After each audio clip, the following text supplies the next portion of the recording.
Liwanê bo piştgiriya maqdûrên Ertejê rojên muzîkê hatin lidarxistin. Bername ku ji çar rojan pêk hatî bi pêşengiya Koma Aryanê hat lidarxistin. Her wiha ji hekariyê Koma Muzîka Kolektifa Culêmergê ji Batmanê Koma Sorjiyan û ji Wanê jî Koma Meyman beşdar bûn û derketin ser dîka şanowanê. Me konserên xwe ji bo kesên ku Ertejê da ji malên xwe bûyîne, ji warê xwe bûyîne, me ji bo wan konser çêkirin.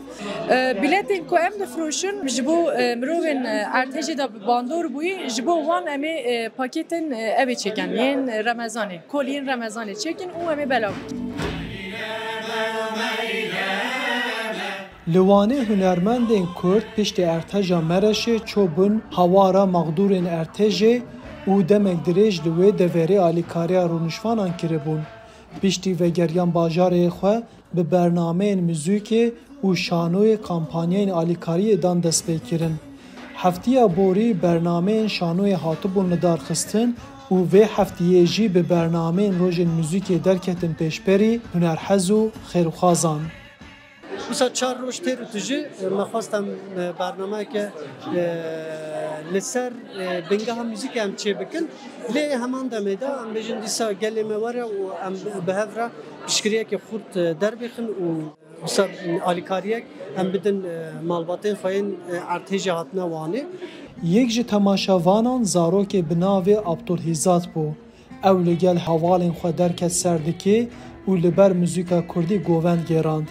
Hîzat piştî bernamê bo dengê Amerîka axift û keyfxweşiya xwe bo lidarxistina rojên muzîkê anî ziman û got ku wî û xwişka xwe Arjîn bi hev re bo maqdûrên Ertejê cilên xwe şandine û nihe jî bo piştgiriyê beşdarî vê bernamê bûne.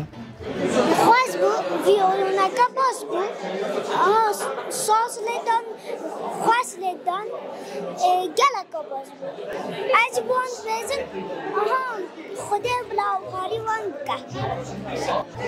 Hinek cilên min hebûn, yê Arjîn jî hebûn, min danê. Nestihan Ediş dibêje ku ev demek dirêj bû ku wan ji ber Ertejê bernameyên xwe dabûn rewestandin û ew nihe bo alîkariyê derketine ser dikê. Ediş got ku ev yek ji bo wê pir zehmet û hîstiyar bû. Me ev konser kir, me coş, me xwe xemland, me siran gotin belê ev ne ve tiştekî pisana heye.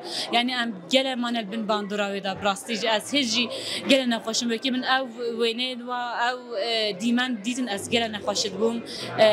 Dibe em piştgiriya vê neberdin. Muzîka xwe me piştgirî da qadên Ertejê bi awazên xwe, bi hestên xwe, car carnan stranên xwe. Lê her kesek dikare li gor xwe, li gor alîkariya xwe, her çi qaş destê wan çi hat, dikarin alîkariya bo qadên Ertejê bide. Gele meriv alîkariya hev bike çünkü Ertej Wanê çêbû sala 2011 da 2011 da milletê din jî alî kir, milletê me alî kir, gele em jî alî milletê xwe bikin, ev jî Kurdin, em jî Kurdin. Divê em alî hev bikin, alîkariya hev bikin. Di encama rojên muzîkê da pereyê ku hatî komkirin dê wek erzaq li maqdûrên Ertejê ku hatine Wanê cih bûne werin belavkirin. Arif Aslan, Dengê Amerîka.